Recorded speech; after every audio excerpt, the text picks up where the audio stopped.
जय हिंद प्यारे दोस्तों। आज हम अंग्रेजी सीखने वाले हैं। क्या आपको अंग्रेजी नहीं आता है? बोलने के लिए भी नहीं आता है, लिखने के लिए भी नहीं आता है, बनाने के लिए भी नहीं आता है।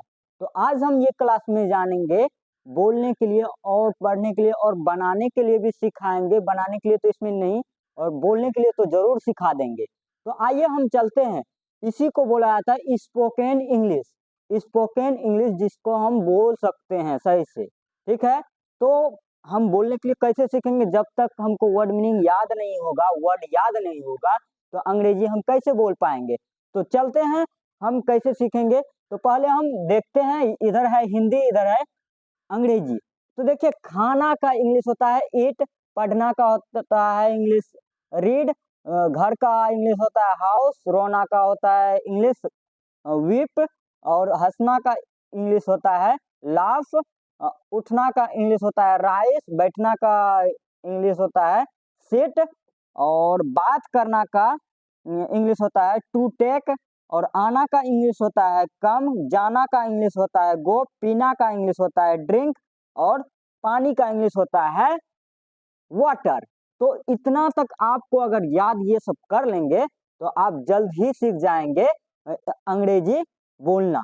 तो आइए हम चलते हैं अब इधर चलते हैं। तो देखिए, रहना का इंग्लिश होता है लिव, और जगना का इंग्लिश होता है वेक वेकअप वेकअप वेकअप, भागना का इंग्लिश होता है एस एस्कप एस एस कप, हाँ एस्केप एस्केप। भागना का इंग्लिश होता है एस्केप, डरना का इंग्लिश होता है फेयर, और दिखाना का इंग्लिश होता है दिखाना का होता है सॉरी देखना का होगा सी, दिखाना का दूसरा इंग्लिश होगा।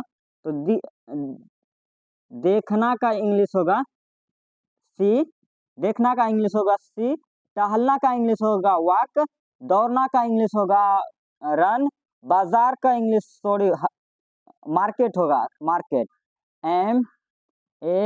MARCKET market. मार्केट का इंग्लिश होगा बाजार का इंग्लिश होगा मार्केट, दूध का इंग्लिश होगा मिल्क, और तेल का होगा वेल, और घी का तो इंग्लिश होता है घी, और चावल का इंग्लिश होता है राइस, दाल का होता है लेन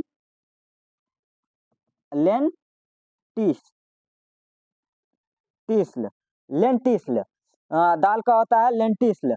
तो यहाँ तक आप लोग को समझ में आ गया होगा, यहाँ तक समझ में आ गया होगा। ये दोनों तो आप लोग जान गए, और इसको आप मेरे साथ ही पढ़िए और आप लोग को जल्द ही याद हो जाएगा। कौन का इंग्लिश होगा हु, और कहाँ का होगा वेयर। देखिए, वेयर कहाँ का होगा हर होगा, वो डब्लू यदि साइलेंट हो जाता है।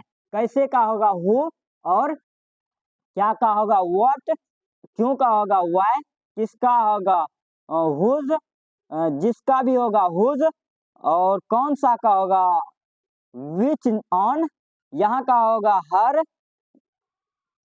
हेयर हेयर होगा हेयर होगा, यहाँ का होगा हेयर, वहाँ का होगा देयर, किसको का होगा हुम, और हमारा का होगा आवर।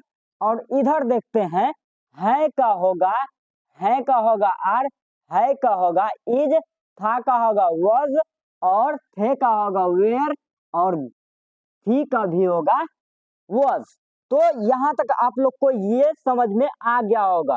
अगर ये आप अगर याद कर लेते हैं तो इंग्लिश बोलने में आसान होगा। और इंग्लिश बनाने के लिए अब हम दूसरे क्लास में हम लेके आते हैं। इंग्लिश बनाने के लिए हम सीखेंगे कि कैसे। पहले आपको इतना ही तैयारी करके रखना है, तब आपका इंग्लिश फाइनल हो जाएगा बनाने के लिए, और बोलना भी आसान हो जाएगा। जब तक ये याद नहीं होगा तो तब तक आसान नहीं होगा। तो आप लोग इतना तक याद कीजिए, तब बनाने के लिए सिखाते हैं अगले क्लास में। तो आज तक का यहीं तक, और आप लोग को ये क्लास अच्छा लगा तो लाइक और सब्सक्राइब जरूर कीजिएगा, और अपने दोस्तों को शेयर जरूर कीजिएगा।